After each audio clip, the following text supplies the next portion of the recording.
क्या कारण है कि कुछ लोग जीवन भर भगवान का नाम लेते हैं फिर भी भीतर शांति नहीं पाते, जबकि कुछ लोग केवल एक बार स्मरण करते हैं और उनका जीवन बदल जाता है। क्या कभी आपने सोचा है कि नाम तो वही है, राम, लेकिन प्रभाव सब पर अलग अलग क्यों होता है?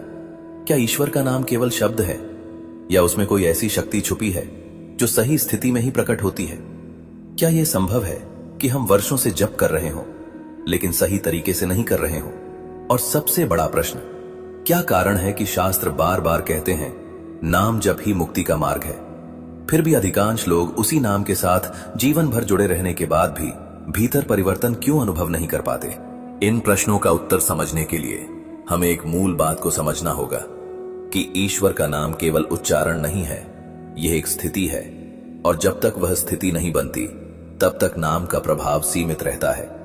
रामायण में शबरी की कथा इसका सबसे सरल उदाहरण है, जहां एक साधारण स्त्री केवल स्मरण और प्रतीक्षा के द्वारा उस स्थिति तक पहुंच गई जहां भगवान स्वयं उसके पास आए।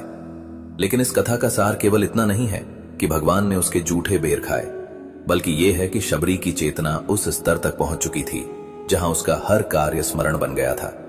और यही वह बिंदु है जहां नाम जब केवल शब्द नहीं रहता बल्कि जीवन का हिस्सा बन जाता है। अब यदि हम अन्य शास्त्रों की ओर देखें तो यही सत्य बार बार सामने आता है। श्रीमद् भागवत में अजामिल की कथा इसका सबसे स्पष्ट प्रमाण है, जहां एक व्यक्ति जिसने पूरा जीवन अधर्म में बिताया, उसने मृत्यु के समय केवल अपने पुत्र का नाम पुकारा, नारायण, और उसी एक स्मरण ने उसके जीवन की दिशा बदल दी। यहां प्रश्न ये नहीं है कि उसने जानबूझकर भगवान को पुकारा या नहीं, बल्कि यह है कि उस क्षण उसकी चेतना किस स्थिति में थी, क्योंकि नाम का प्रभाव उच्चारण से नहीं चेतना से जुड़ा होता है। इसी प्रकार महाभारत में द्रौपदी का प्रसंग भी यही संकेत देता है। जब सभा में उसका चीरहरण हो रहा था तब उसने पहले अपने बल पर रक्षा करने का प्रयास किया, फिर अपनों को पुकारा, लेकिन जब सब प्रयास समाप्त हो गए तब उसने पूर्ण समर्पण के साथ कृष्ण को पुकारा और उसी क्षण सहायता प्राप्त हुई। इसका अर्थ ये नहीं कि भगवान केवल अंतिम समय में आते हैं, बल्कि ये कि जब स्मरण पूर्ण होता है तब उसका प्रभाव तुरंत प्रकट होता है। अब प्रश्न ये उठता है कि ये पूर्ण स्मरण क्या है और क्यों अधिकांश लोग इस अवस्था तक नहीं पहुंच पाते? क्योंकि हमारा मन हर समय बटा हुआ रहता है। हम नाम तो लेते हैं लेकिन साथ में विचार भी चलते रहते हैं, इच्छाएं भी जुड़ी रहती हैं, और यही कारण है कि नाम की शक्ति पूरी तरह प्रकट नहीं होती। लेकिन जैसे ही स्मरण एकाग्र होता है, जैसे ही उसमें शंका और अपेक्षा समाप्त होती है, उसी क्षण नाम अपने वास्तविक प्रभाव में आता है। इसलिए हमारे प्राचीन संतों ने कहा है कि नाम जप की संख्या नहीं, उसकी गहराई महत्वपूर्ण है। और जब ये गहराई आती है तब साधारण स्मरण भी असाधारण परिणाम देने लगता है। लेकिन ये समझ केवल शुरुआत है, क्योंकि इसके आगे एक और गहरा रहस्य छुपा है कि नाम केवल मन को शांत नहीं करता, बल्कि धीरे धीरे मनुष्य की चेतना को बदलने लगता है। और यही वह बिंदु है जहां से वास्तविक यात्रा शुरू होती है, क्योंकि जब नाम केवल जप नहीं रहता बल्कि चेतना का हिस्सा बनने लगता है, तब उसके प्रभाव भी बदलने लगते हैं। अब तक मनुष्य नाम को ले रहा होता है, लेकिन एक समय ऐसा आता है जब नाम मनुष्य को अपने भीतर खींचने लगता है, और यह परिवर्तन बहुत सूक्ष्म होता है, जिसे बाहर से देखना आसान नहीं होता, लेकिन भीतर यह बहुत गहरा होता है। जैसे श्रीमद् भगवत में गजेंद्र मोक्ष की कथा में देखा जाता है, जब हाथी गजेंद्र मगरमच्छ के पकड़ में फंस गया तो उसने अपनी पूरी शक्ति लगा दी, लेकिन जब उसे समझ आ गया कि अब उसका बल काम नहीं आएगा, तब उसने भीतर से पुकारा, और वह पुकार किसी अभ्यास का परिणाम नहीं थी, बल्कि पूर्ण असहायता और समर्पण की स्थिति थी।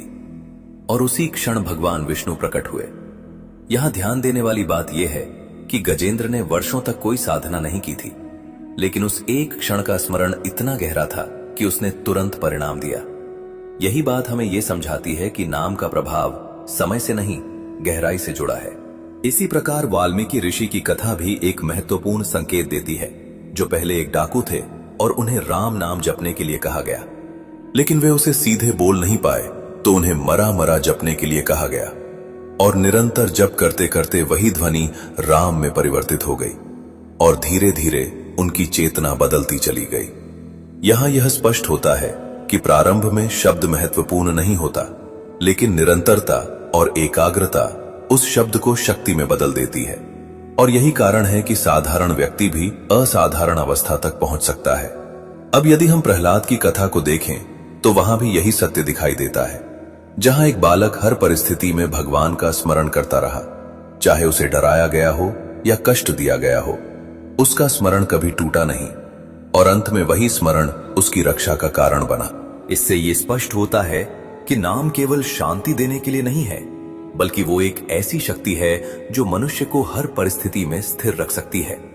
लेकिन यहां एक और प्रश्न उठता है कि यदि नाम में इतनी शक्ति है तो फिर हम उसे अपने जीवन में अनुभव क्यों नहीं कर पाते? इसका उत्तर सरल है, क्योंकि हमारा स्मरण निरंतर नहीं है, वो परिस्थिति के अनुसार बदलता रहता है।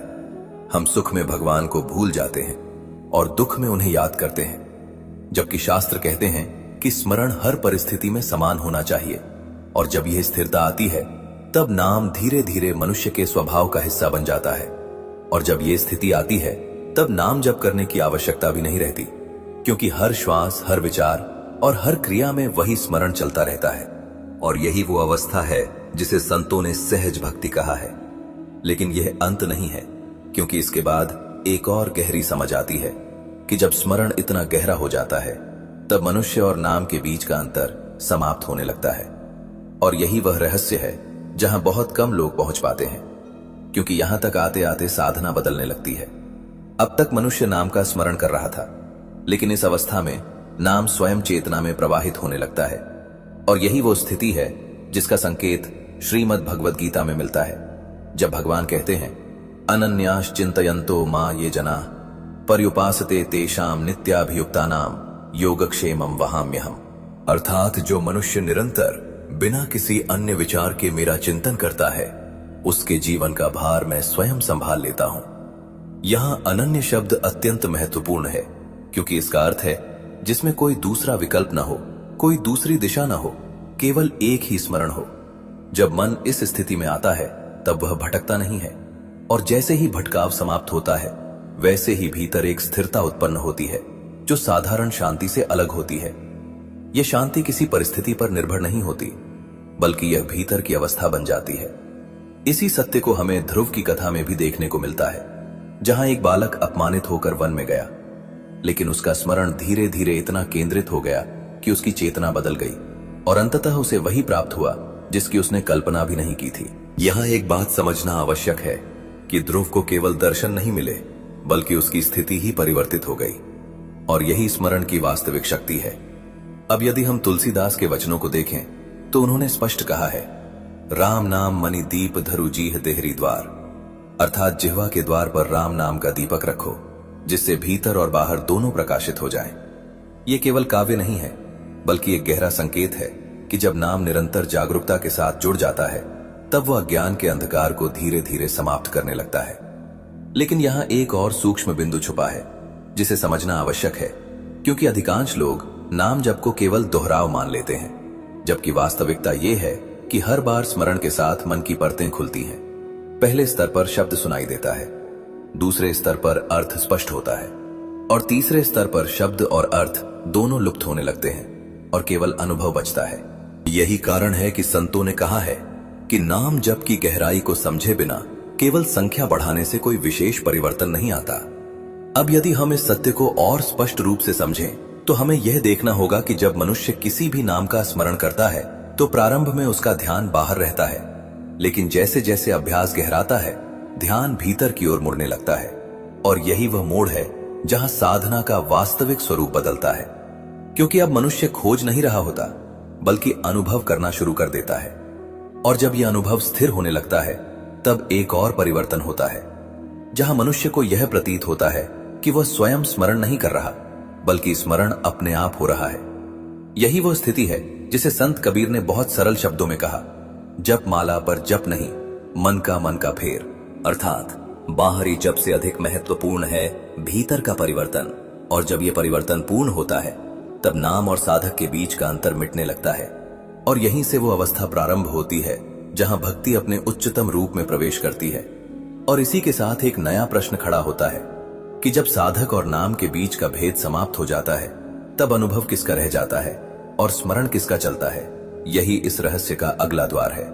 लेकिन यहीं पर यह यात्रा एक नया मोड़ लेती है, क्योंकि अब तक जो समझ आई वह साधना की दिशा थी, लेकिन अब जो सामने आता है वह साधना से परे का अनुभव है। और ये वही स्थान है जहां अधिकतर लोग लौट जाते हैं, क्योंकि यहां मन को पकड़ने के लिए कुछ भी नहीं बचता। अब तक नाम था, अर्थ था, अनुभव था, लेकिन इस अवस्था में धीरे धीरे सब कुछ ढीला पड़ने लगता है। और यहीं से एक गहरी उलझन पैदा होती है कि यदि नाम ही साधन है और वही लुप्त होने लगे तो फिर आगे क्या बचता है। इसी बिंदु को समझाने के लिए उपनिषदों में एक सूक्ष्म संकेत दिया गया है, यतो वाचो निवर्तन्ते अप्राप्य मनसा सह, अर्थात जहां से वाणी और मन दोनों लौट जाते हैं उसे शब्दों में नहीं पाया जा सकता। ये वही अवस्था है जहां स्मरण अपने शुद्धतम रूप में प्रवेश करता है। अब ये किसी शब्द का सहारा नहीं लेता, बल्कि सीधा अनुभव बन जाता है। और यही कारण है कि संतों ने इसे अखंड स्मरण कहा है, जहां जप करने की आवश्यकता नहीं रहती, क्योंकि स्वयं अस्तित्व ही जप बन जाता है। इस परिवर्तन को समझने के लिए यदि हम एक और दृष्टांत देखें तो नारद भक्ति सूत्र में कहा गया है, सा त्वस्मिन् परम प्रेम रूपा, अर्थात भक्ति का अंतिम स्वरूप परम प्रेम है। और जब प्रेम अपने चरम पर पहुंचता है तब उसमें कोई द्वैत नहीं रहता, न साधक रहता है न साध्य, केवल एक निरंतर जुड़ाव रह जाता है। यही वह स्थिति है जहां स्मरण और स्मरण करने वाला एक हो जाते हैं। लेकिन यहां एक और गहरी बात छुपी है, क्योंकि जब यह एकत्व होता है तब मनुष्य को यह अनुभव होने लगता है कि वह अब तक जिसे भगवान कहकर पुकार रहा था वह उससे अलग नहीं था। यह समझ अचानक नहीं आती, यह धीरे धीरे भीतर उतरती है। और जैसे जैसे यह स्पष्ट होती जाती है वैसे वैसे भय समाप्त होने लगता है, क्योंकि भय हमेशा अलगाव से उत्पन्न होता है, और जब अलगाव मिटता है तब भय का आधार भी समाप्त हो जाता है। यही कारण है कि जो व्यक्ति इस अवस्था को छू लेता है उसके जीवन में एक अद्भुत स्थिरता आ जाती है। वह परिस्थिति के अनुसार बदलता नहीं, बल्कि भीतर से एक समान रहता है। अब यदि इसे और गहराई से देखें तो यह स्पष्ट होता है कि स्मरण का अंतिम उद्देश्य केवल भगवान को पाना नहीं है, बल्कि उस विभाजन को मिटाना है जो हमें उनसे अलग महसूस कराता है। और जब यह विभाजन समाप्त हो जाता है तब जीवन का हर क्षण उसी स्मरण में बदल जाता है। अब पूजा और साधना अलग क्रिया नहीं रहती, बल्कि हर कार्य उसी चेतना से जुड़ जाता है। यही वह अवस्था है जिसे गीता में स्थित प्रज्ञ कहा गया है, जहां मनुष्य बाहरी उतार चढ़ाव से प्रभावित नहीं होता और भीतर से स्थिर रहता है। लेकिन इस संपूर्ण यात्रा का सबसे सूक्ष्म रहस्य अभी भी शेष है, क्योंकि जब सब कुछ एक हो जाता है तब भी एक अंतिम परत बचती है जिसे पहचानना आवश्यक है। और यही वह अंतिम द्वार है जहां पहुंचकर एक और गहरी समझ प्रकट होती है कि नाम चाहे राम हो, कृष्ण हो, नारायण हो या कोई भी ईश्वर का स्मरण हो, उसका मूल प्रभाव एक ही दिशा में ले जाता है। क्योंकि नाम अलग हो सकते हैं, लेकिन जिस चेतना को वे जागृत करते हैं वह एक ही है। तुलसीदास ने स्पष्ट कहा है, राम नाम से बड़ा राम नहीं। इसका अर्थ यह नहीं कि भगवान से बड़ा कोई शब्द है, बल्कि इसका संकेत यह है कि नाम वह सेतु है जो साकार से निराकार तक ले जाता है। इसी प्रकार श्रीमद् भागवत में नारायण नाम का स्मरण अजामिल को अंतिम क्षण में भी मुक्त कर देता है। वहीं गजेंद्र की पुकार में कोई मंत्र नहीं था, फिर भी वह सीधा भगवान तक पहुंची, क्योंकि वहां शब्द नहीं बल्कि पूर्ण समर्पण था। और जब हम कृष्ण नाम की ओर देखते हैं तो महाभारत में यही दिखाई देता है कि केवल एक सच्चा स्मरण द्रौपदी की रक्षा का कारण बन जाता है। यहां यह स्पष्ट हो जाता है कि नाम की शक्ति उसके उच्चारण में नहीं बल्कि उस चेतना में छुपी है जिसके साथ वो लिया जाता है। अब यदि विशेष रूप से राम नाम को समझें तो संतों ने इसे अत्यंत सरल और प्रभावशाली कहा है, क्योंकि यह ध्वनि मन को स्थिर करने की अद्भुत क्षमता रखती है।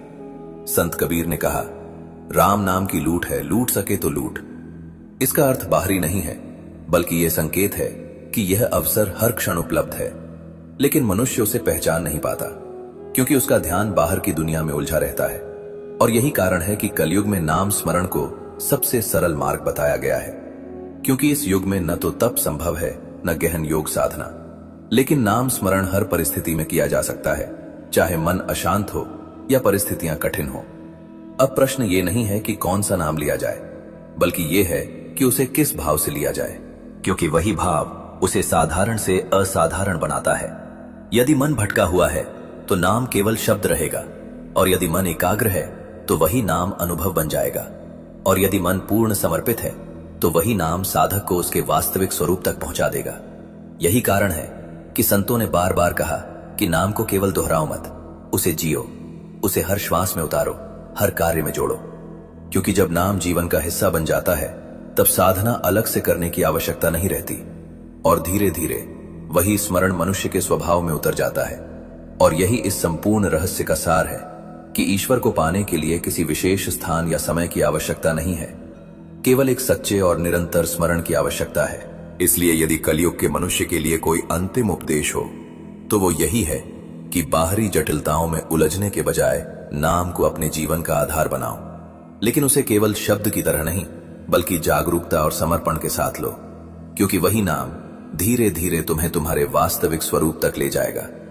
और अंत में जब ये यात्रा पूर्ण होती है तब ये समझ अपने आप प्रकट होती है कि जिसे हम बाहर खोज रहे थे वो हमेशा भीतर ही उपस्थित था, और उसी को जानना ही जीवन का सबसे बड़ा सत्य है। इसी अंतिम उपदेश के साथ जय सिया राम।